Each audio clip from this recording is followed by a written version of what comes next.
आज के इस वीडियो में हम बात करने जा रहे हैं एक ऐसे विषय पर जिस पर महीनों से सबकी नजरें टिकी हुई है, सिंध और सरक्रिक। यह सिर्फ एक भू राजनीतिक चर्चा नहीं है, यह इतिहास, संस्कृति, पहचान और आधुनिक दक्षिण एशिया की जटिल रणनीति से जुड़ा मुद्दा है। पिछले कुछ समय से भारत की राजनीति और सुरक्षा प्रतिष्ठान से जिन तरह के वक्तव्य सामने आ रहे हैं उनसे ये साफ दिखाई देता है कि क्षेत्रों में कुछ बड़ा घटित होने की पृष्ठभूमि तैयार हो रही है। कुछ सप्ताह पहले रक्षा मंत्री राजनाथ सिंह ने एक प्रभावशाली बयान देते हुए कहा था, कराची का रास्ता क्रीक से होकर जाता है। कराची जो पाकिस्तान का सबसे बड़ा महानगर है, सिंध प्रांत में स्थित है। और हाल ही में उसी राजनाथ सिंह ने एक और बयान दिया जिसने पूरे क्षेत्र में हलचल पैदा कर दी। उन्होंने कहा कि सिंध भले आज भारत का हिस्सा ना हो, पर सभ्यतागत रूप से वो भारत से कभी अलग नहीं हुआ। और जहां तक जमीन की बातें हैं, सीमाएं बदली है, आगे भी बदल सकती है। कौन जानता है, शायद एक दिन सिंध वापस भारत के साथ खड़ा हो। ये एक साधारण राजनीतिक स्टेटमेंट नहीं है, ये एक संकेत है, एक दिशा है और शायद एक दीर्घकालिक रणनीति की झलक भी। क्या वाकई ऐसा संभव है? पाकिस्तान को अक्सर एक बहुत ही नाजुक फ्रेजाइल स्टेट माना जाता है और पंजाब प्रांत का सिंध के प्रति व्यवहार वर्षों से भारी असंतोष का कारण रहा है।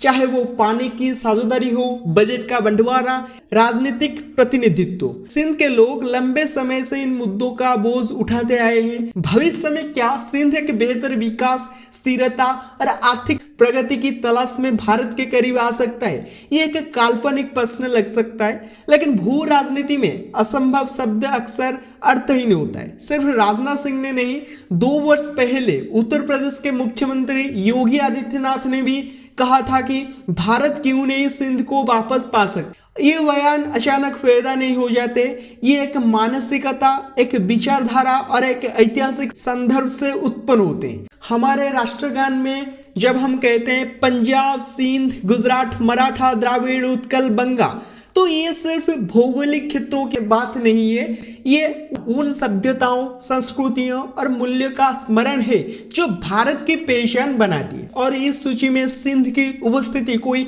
संयोग नहीं है, क्योंकि सिंध यानी सिंधु किसी जमाने में भारतीय सभ्यता का केंद्र बिंदु था। सिंधु शब्द से ही हिंदू शब्द निकला, फिर फारसी उच्चारण में स का ह हो गया और वहीं से हिंदुस्तान और इंडिया का उद्भव हुआ। अर्थात हमारी पहचान की जड़ें भी सिंध से जुड़ी है।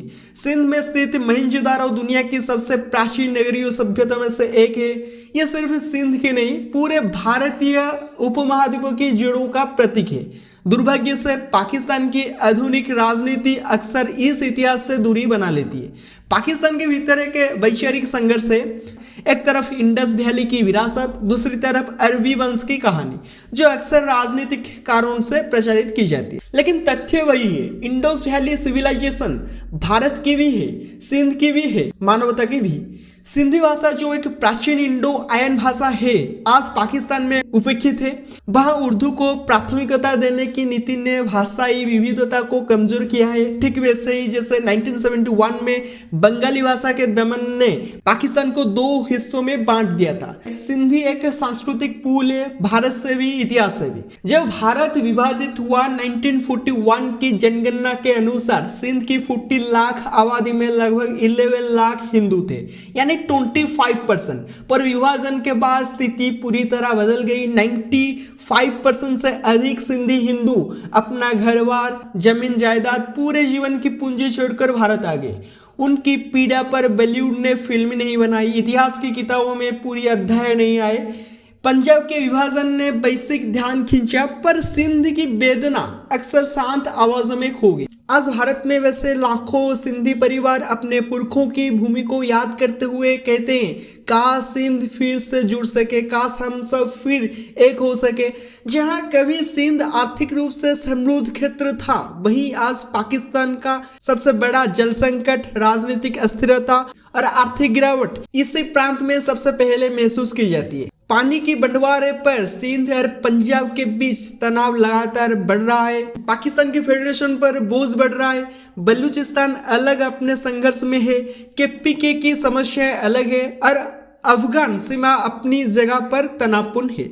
इसी पृष्ठभूमि में सिंध में सिंधु देश की मांग उठी है। JSMM ने बड़ी रैलियां की जिसमें सिंध की अलग पहचान, अधिकार और स्वतंत्रता की बात की गई। पाकिस्तान सरकार ने हमेशा की तरह दमन का मार्ग अपनाया जैसा वो अन्य प्रांतों में करती आई है। पर सवाल यह है, क्या पाकिस्तान इतने मंचों पर संघर्ष उठाकर टिक सकता है? इतिहास कहता है कि जब देश के भीतर कई विरोधाभास जमा हो जाए तब सीमाएं वाकई बदल जाती है। भारत सिंध के लिए बेहतर आर्थिक अवसर, अधिक स्थिर राजनीतिक व्यवस्था, बड़े बाजारों तक पहुंच, वर्षों से लंबित जल साझेदारी का समाधान, इन सब की पेशकश कर सकता है। लेकिन ये तभी संभव होगा जब सिंध के लोग स्वयं ये चाहे।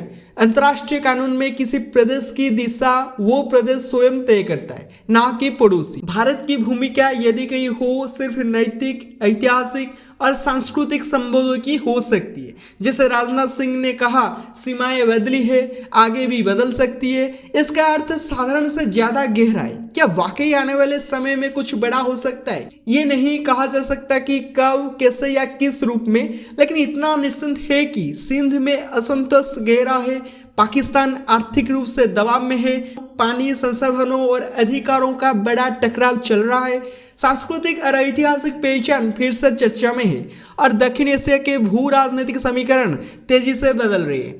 सिंध सिर्फ भूमि का टुकड़ा नहीं, एक भावना, एक इतिहास, एक नाम, एक सभ्यता है। इंडोस वैली से लेकर वेदों तक, बुद्ध के समय से लेकर आधुनिक राष्ट्रीय गीत तक सिंध हर जगह मौजूद है। भविष्य क्या होगा ये कोई नहीं जानता, पर ये चर्चा, ये संवाद जरूरी है, क्योंकि सभ्यताओं का भविष्य संवाद में लिखा जाता है, संघर्ष में नहीं। ऐसे ही मैं करंट जियोपॉलिटिकल न्यूज को एनालिसिस करता हूं, तो चैनल को सब्सक्राइब कीजिए एंड वीडियो को शेयर कीजिए। And thank you, have a good day. मिलते हैं नेक्स्ट वीडियो में।